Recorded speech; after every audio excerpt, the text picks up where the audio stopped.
వీధి కుక్కను చూడంగానే మనకు చిన్న చూపు, అదేదో మనకు పెద్ద శత్రువు అన్నట్టు. కానీ మనం గుర్తుంచుకోవాల్సింది ఏంటంటే, మనిషి మిగతా వన్యమృగాల్లాగే అడవుల్లో జీవిస్తున్నప్పటి నుంచి కుక్కతో మనకి అవినాభావ సంబంధం ఉంది. అంతేకాదు, మనిషి అన్నిటికంటే ముందు మచ్చిక చేసుకున్న జంతువు కూడా కుక్కే. వాటిని గ్రామసింహాలు అంటారు. ఎందుకంటే కుక్కలుంటే దొంగలకు భయం, అంత కాపలా కాస్తుంది, అంత విశ్వాసపాత్రమైంది. కానీ ఇప్పుడున్న సమాజంలో కుక్కలకు అసలు స్థానం లేదు. అవి అంటరాని జీవుల్లాగా మారిపోయినాయి.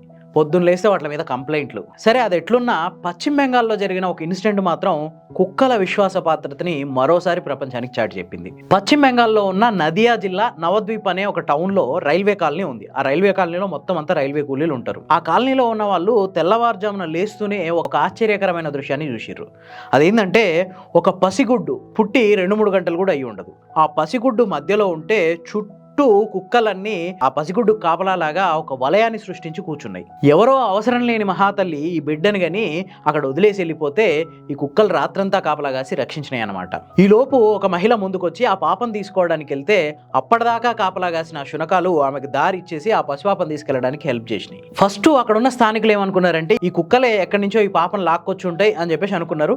కానీ ఎప్పుడైతే వీళ్ళు ఈ పాపని హాస్పిటల్కి తీసుకెళ్లిరో, హాస్పిటల్కి తీసుకెళ్లిన తర్వాత అక్కడ ఉన్న డాక్టర్లు టెస్ట్ చేసి చెప్పింది ఏంటంటే, ఈ పాప ఒంటి మీద ఒక్క గాయం కూడా లేదు, ఎవరో కావాలనే కన్న తర్వాత అవసరం లేక ఇలా వదిలేసిపోయినట్టున్నారు అని చెప్పి.